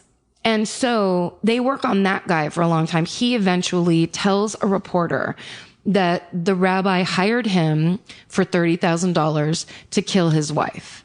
He spills it. Oh my God. And so he tells the story that him and his friend Paul Daniels, who he met in AA, and Paul Daniels was 20 years old when this happened. And every picture of him, he looks dumber than the last picture. Like every picture, his mouth is open and it looks like he can't believe he's where he is. It's super sad. And I know it's wrong to be like, oh, that poor, terrible criminal that murdered this woman. Right. But it really looks like he got looped into something that he kind of didn't know what was going on. He could be talked into anything. Yes. But I mean, erase that, because still what happened was they knock on the door that night at the house. Carol answers the door, recognizes the bathroom man, and they come in. What happens? She led them into the house. So for whatever they said to her at the door, she was like, come on in, you guys. Hell she turns around. No. Well, cause she trusts him because it's her husband's friend. I know. And she turns around to walk in, and one of them hits her on the back of the head with a pipe. And she goes down. They crack her head open. She goes down in the living room. And the Paul Daniels guy says he did the one hit, and then Len Janoff went in and just beat her to death with this pipe. That's the story that guy gives. In the City Confidential, this one reporter describes it where it's like, it's a white living room and there's just blood everywhere. Like, it's so disturbingly awful. Cause it's like, oh, you kill a person. It's just like, yeah, there's blood spatter. There's whatever. It's everywhere. The word bludgeoned. Yeah. It's such a horrible word, but terrible, violent death. Yeah. So finally, the cops get enough evidence so they can indict Fred Neumeier for this, Neulander, for this death. So they have the first trial, and in that trial, all this stuff comes out. So it's just like all this gossip from the temple, all the stuff they had no idea that their rabbi was this much of a douchebag. And it all comes out in trial. And, they find out that the daughter, the mother had just said to the daughter, it's the bathroom man. Then they find out that Len Janoff had been there the week before on the Tuesday night when she was supposed to be there by herself, but he got cold feet because when he went in, Fred Neulander told him it needed to look like a robbery. They needed to be stealing that cake company money. But when he walked in, he couldn't see her purse. And since he knew he wouldn't be able to make it look like a robbery, he got cold feet, asked to use the bathroom, and then left. Oh my God. So that's why he's the bathroom man? That's why he's the bathroom man. He was there. He was supposed to kill her that night and basically punked out. Holy shit. Yeah. So they get it all in trial, and the jury's deadlocked, and it's declared a mistrial. No. Yes. And this is 5 years, more than 5 years of police work and lawyers' work and everything. Yeah. It's declared a mistrial, and when it's declared a mistrial, Fred Neulander smiled, and the prosecuting attorney saw him smile, and the next morning went down and filed for a retrial immediately. Wow. It's just like, we are doing this again right now. So when the new trial starts, don't eat that paper. When the new trial starts, this time his children testify for the prosecution. Wow. So Rebecca and Matthew now come and tell the story, and the tone is really different. And he's like, basically, it's very sad. The son is just like, my father was watching this whole thing and had no emotions whatsoever. And like, his mother was murdered and his father didn't care. Oh my God. So awful. Anyway, at the end of the second trial in 2002, he's declared guilty. And he does this speech at the end that is the lamest. And it's like that thing we've seen before where they just talk about themselves and how hard it is for them. And he actually at one point at the end of this kind of rambling speech that kind of makes no sense, and he's quoting Bible verse, of course. And then he goes, I and I alone know that I am innocent. And then it's just like, well, listen to what you just said. Yeah. Like, basically, like, you just said you're super fucking guilty. Right. Right. You're not being persecuted. No. You're guilty. Yeah. But then after that, Carol's brother, Edward, stands up and he goes, in the past 8 years, you have acted in a manner so repulsive that words cannot begin to describe the person that you've become. You are a murderer, a liar, a coward, a cheat. You've dishonored Carol, yourself, your children, this court, the rabbinate, your congregation, and Judaism. And I just, as I'm watching City Confidential, I'm just like pausing and writing down every word Edward says, because I was like, that's fucking badass. Yeah, that's powerful. Like, you're basically like, do whatever you think you're doing here, it's not work. You're humiliating yourself. Yeah. God doesn't like you anymore. That's right. You blew it. You blew it. So now he's serving a life sentence. Paul Daniels and Len Janoff were both given 23 years for their parts in the crime. Wow, that's it. Which is kind of insane that they're the ones that swung the fucking pipe. But it was because it was his plan, Fred's plan. Yeah. It's like intention. Exactly. Your intention wasn't to kill your wife. It was to get money for someone else. And also, Len Janoff was promised that he was going to get, he's going to be able to go join the Mossad, the Israeli army. Oh. It's called IMSA, right? That's the Israeli army. The Mossad, or it might be Israeli Special Forces. I don't know. But basically, he believed that he was going to go from there to then go be like a super soldier. Huh. Which just shows that guy was pretty nuts. Yeah. He was released from jail in 2014, and Paul Daniels was released in October of 2014. Are you serious? Oh, yeah. Wait, let me see if I missed anything, because I I wish I could show you how insane these pieces of paper look of my handwriting. I'm handwriting City Confidential. I don't know how you can do that. It's kind of fun to like watch TV and then be like, this is important, and be writing it down. But I didn't. I went out of order. Both trials were televised on Court TV. Oh. Yeah. I've never even heard of it. I know. Isn't that crazy? Yeah. And this is, so this guy, Arthur J. Magida, wrote a book called The Rabbi and the Hitman about this case. Ew. And this is just one last story from it that I thought was pretty good. So a congregant who was a doctor had been friends with Neulander for 20 years and traditionally went to the rabbi's house for their annual breaking of the fast after Yom Kippur. Mm-hmm. And when Neulander was charged with this crime before the trials, the physician told Neulander he wasn't going to keep their tradition. And the rabbi wanted to talk it over. And so he went to his friend's house, and sitting in the living room, that doctor told Neulander why he believed that he had had his wife killed, that Neulander never behaved like a grieving widower, that when the physician planned to offer reward for the information about the murder, Neulander asked for the money for himself.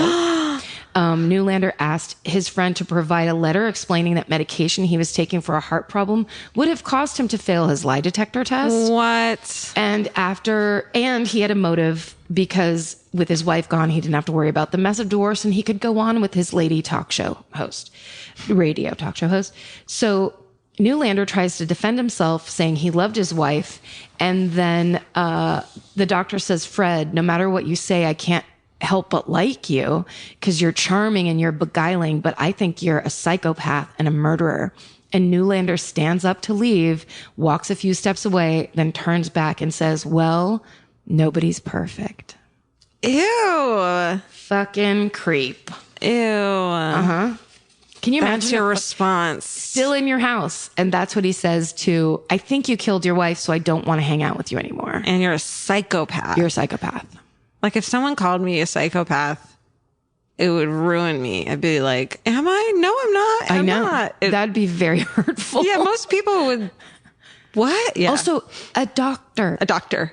Yeah, you can't argue with it. And he didn't get his degree from Phoenix. No, I bet you that was a real Cherry Hill doctor. Yeah, he got his associates from Phoenix, but then he went. He actually got a cosmetology degree because he was interested in stuff like that. Yeah. And then he was like, no, I like medicine. Yeah, I don't like cutting hair. I like cutting people. Yeah. Wow. Yeah. That's some fucked up shit. That's the rabbi. That was a good story, though. Okay, thanks. Good. Because I really did have it written on 9 different pieces of paper. So I'm glad you went after me, though, too.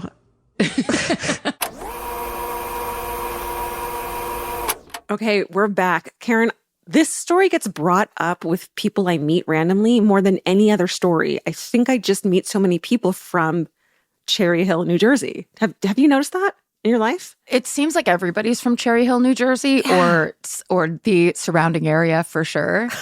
But also, I think that the way, and we could credit the show City Confidential. There's so many places to credit, but the way this story lays out, where it's like someone starting to find bones in a backyard, and just like, it's such a typical horrifying true crime case that I think so many people just get into it, where it's just like, oh my God, what's actually happening here? It's such a memorable case that I think anyone from there around that time remembers a rabbi. He killed his wife. He was this, it's just been brought up so many times in my life. But anyway, do you have any updates? Yes. Let's see. In 2024, 82-year-old Fred Neulander was found unresponsive at his New Jersey prison after suffering a sudden medical emergency, and he died at the hospital not long after. In 2022, there was a musical inspired by this case that they put up here in LA called A Wicked Soul in Cherry Hill. Oh, yeah. The family was against this, though. The rabbi's congregation was against it. It was a controversial thing, which makes perfect sense. Carol's Classic Cake Company is very much still in business now. It's just called Classic Cake, and it officially reopened in May of 2024, 4 years after an electrical fire forced them to close. That grand reopening took place at the Cherry Hill, New Jersey location, and there was a crowd of loyal customers there. If you want to buy a cake from there, just go to classiccake.com, and you can order a cake from there. Oh, nice. Yeah. I always feel like this somewhat personally responsible when I find out that a Jewish person is a killer. I feel like it's just this, ooh, God damn it, why are you making us look bad kind of a thing? Like, people don't like us already. You're making it worse. That's such a culturally Jewish thing for you to say. Because it's like, guilty about it. This is my fault. Somehow I have a piece of this, where it's like, no, you don't. I'm sorry we did that. It's like, you have nothing to do with it. Okay. But I also do think that because, like, especially rabbis, it's such a, like, very specific, there's small amount of people that do it. It's, they, you know, obviously they're very dedicated. So it's just like this idea that we all think we know. And yes, it's Fiddler on the Roof inspired, but it's like, we think we know what this means to be a rabbi, you know what I mean? To be a religious person and all of this, that then this turn is so like, oh, you're not allowed to be that way. And it's like, of course, there's a dark side to everybody. There's something else going on. You know, those are the people that hide, are the people that have these like overtly spiritual lives. It's totally, I don't know. Yeah, it's creepy. I tried to get you off the hook there, but I think it was word salad. It was kind of word salady. No, it's good. It's good. You're right. All right, let's go back in and we'll listen to our good thoughts of the week from 2017. What were they? What were we thinking? So we can leave on a slightly, we should talk about a positive, a thing we like. Yeah. A thing that made us happy. Well, I would say, let's see, mine. I have been on the couch a lot since we've got back from Portland. I mean, it takes a lot out of you. It really does. But then also, once I get on the couch, I have a real hard time getting back off. Like, it's just so much easier to stay there. It is. What have you been watching? Modern Family. Oh, yeah. I TiVo'd Modern Family, and it is just such a well-written show. It's such a good show. The characters are so watchable and likable. I'm so in love with Cam of Mitchell and Cam, the two gay guys. He's just the best character. It's like, but all of them, there are just so many good jokes. Yeah. And that's the thing is, TV writing is very hard, and they have been delivering like A+ grade comedy for like 10 years. Yeah. I mean, all I did was enter it, and immediately I had like 15 episodes of Modern Family, and I got it from my sister. I will give her full credit because she's been obsessed with it since the moment it came out. And that's why I have a song where I reference Modern Family. Really? Where I say in the song, if one more person tells me to watch Modern Family, oh my God, blah, blah, blah. And a lot of people are like, oh, you hate that show. It's like, no. I'm just taking that from a real anecdote of me and my sister. Like, every time I talked to my sister on the phone, she would tell me to watch it. I watched it in the beginning and then I stopped. It's still good. It's amazing. Yeah. It's just perfectly written. Yeah.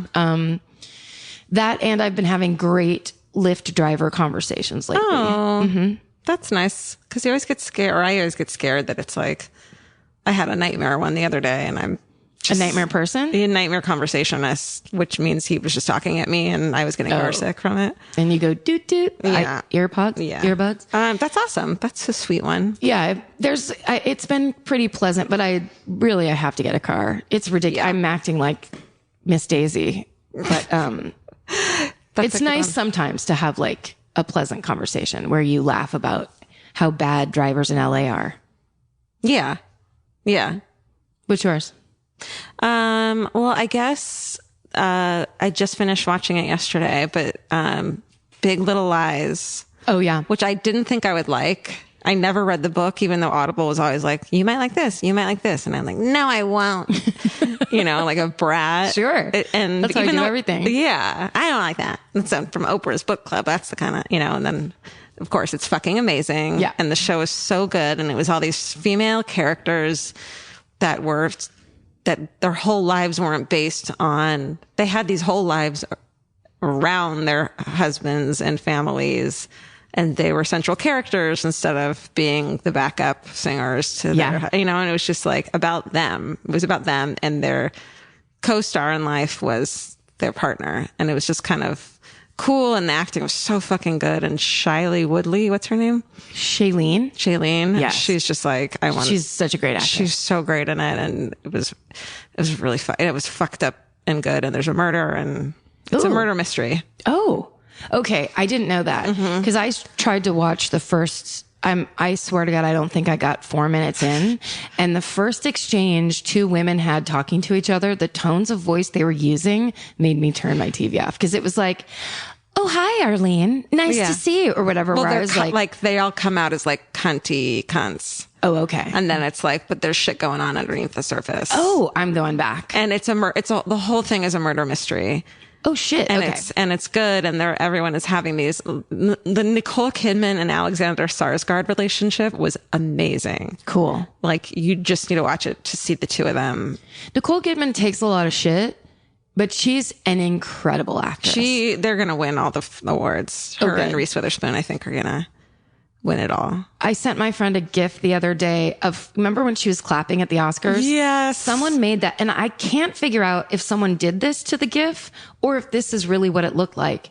But it looks like her fingers are this, like she looks like she has alien fingers as she's clapping. I think that's real. Is it what her hands really look like? I don't know. I saw that too. And I think it's real. I was laughing anyway when I found it because it looks like flippers. Yeah. It looks like her nails are wet and she's trying not to let them near each other. But also that she's from Mars. Yeah. That aside, that's me giving her shit when I say she takes a lot of shit. But for example, when she started acting in fucking those Australian, I'm the pretty girl at the prep school. Right. She has been an incredible. Did you ever see Dead Calm where she's on the boat? Mm-mm. Oh my God. If you want to see like an amazing murder, like it's not horror, I guess it'd be suspense or something, action. But it's her and Sam Neill, I think, and somebody else. They're on a boat. It's so good. And she is like, it's when she had her kinky curly hair. Yeah. And she had her freckles and she was probably 20. Oh She's my God. so beyond So gorgeous. cute. Yeah. She's gorgeous. Yeah. And she still is to this day. They all play these wealthy women from Monterey, and everyone has these secrets underneath kind of a thing. And there's some, it's good. I'm going back. It's fine. I was bummed that I didn't binge watch it because I had to wait a week to watch the new one. So get in there. Go binge. Yeah. Also, Adam Scott's in it, who I adore. Adam Scott's in it. He plays a really great character. He's fun. Okay, good. Yeah. That's a good rec. Yeah. For sure. So that made me happy this week. Anything else we need to... Oh, I think that we said last episode was like 60. I said it was like 67 and it was 62 or something. Oh. I was off by a lot. What's the numbers? So this is 63. But didn't last week I say it was like 67. I mean... Who cares? Yeah, we're up there. We're past 50. We're good. It's not like someone was setting their watch by like, oh shit, it's already... I said I was going to do this thing in my life before 67 happened and now I have... Could you imagine? Fuck! They're like, you know what? I'm going to stop smoking around episode 67. Yeah. And if I haven't, then I am going to start smoking. Okay, and we're back. Okay, so this episode was actually originally titled Steven's Tuxedo. Genius. I mean, it kind of almost makes you think that Steven is a tuxedo cat, a little black and white cat. Aww. That's what it made me think of. Yeah, I picture those like tuxedo t-shirts from the 80s on him. Well, if we were naming it today, there's many choices for us to rename it. What about, like, for example, what if we called it, What About the Treble? About that Las Vegas DJ, Steven. Or You're Welcome, Ben Mendelsohn, where we're actually casting the Lifetime movie, of course. And then, I like this one. It's me, Pam. That's right. I forgot about my character Pam that used to come up all the time. I did too. We should bring her back. Bring her back. Did we use Pam in the 10-foot skeleton? Oh.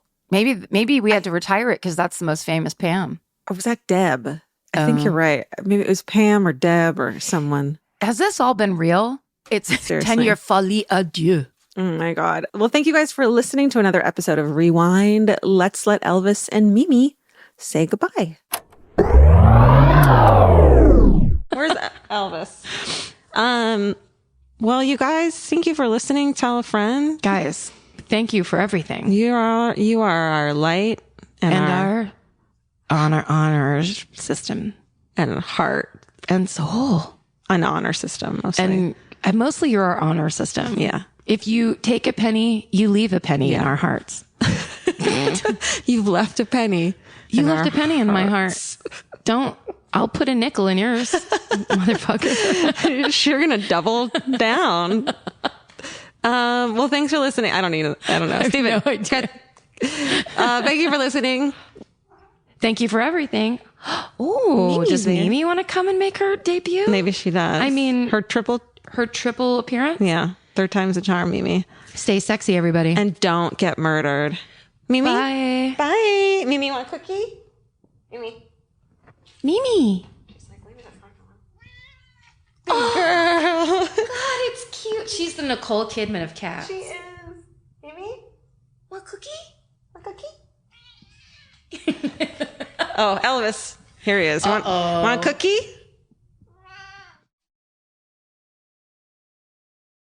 In the summer, healthy habits are easy to keep until you leave the house. You walk out the door, and the next thing you know, you're barefoot and feral in a gas station candy aisle. That's why Kachava makes it easy to maintain your routines. Kachava is an all-in-one nutrition shake, and now it comes in new travel packs. Every packet gives you a simple shake with protein, fiber, vitamins and minerals, greens, probiotics, omegas, electrolytes, and more. They're easy to toss into a bag, easy to take on the road, and a simple way to stick with your normal wellness habits, even when your schedule changes. Man, that Kachava matcha in the individual packs is like my dream snack. It's exactly what I need and want in between the not great meals I'm eating for lunch and the snacks I would have had anyways that are terrible for me. Like, this is something I feel like I'm treating myself when I take. You're treating yourself to vitamins, fiber, all these things that your body really wants and needs and kind of craves that it does seem like it takes a big effort to get. So now you're getting it all in one packet and in a little drink you like. Take your daily ritual with you. Go to Kachava.com and use code MFM for 15% off your first order. That's Kachava, KACHAVA.com, code MFM. Goodbye. Calling all amateur detectives and podcast obsessives. Virgin Voyage's second true crime voyage sets sail March 20th, 2027 for a 5-night escape to Grand Turk and the Beach Club at Bimini. As part of the On Air at Sea collection, this immersive sailing brings together fan favorite podcasts, including Disgraceland, Buried Bones, and Wisecrack, for live recordings, behind the scenes access, exclusive meet and greets, and crime themed programming that you won't find anywhere else. All aboard our award-winning kid-free ships. Head over to virginvoyages.com/truecrime to secure your spot. Goodbye. Skincare means Sephora. For makeup, same. They've got the products, expertise, and the brands that fit your lifestyle. But when I talk about hair care, do you make the same connection? Well, you should. Sephora is just as trusted for hair, whether you're looking to repair, strengthen, hydrate, or add shine. You'll find brands like Kerastase, K18, and Gisou. Plus, the guidance to help you choose what's right for your hair. And with free shipping and same-day delivery, great hair care is easier than ever. Shop hair at Sephora today.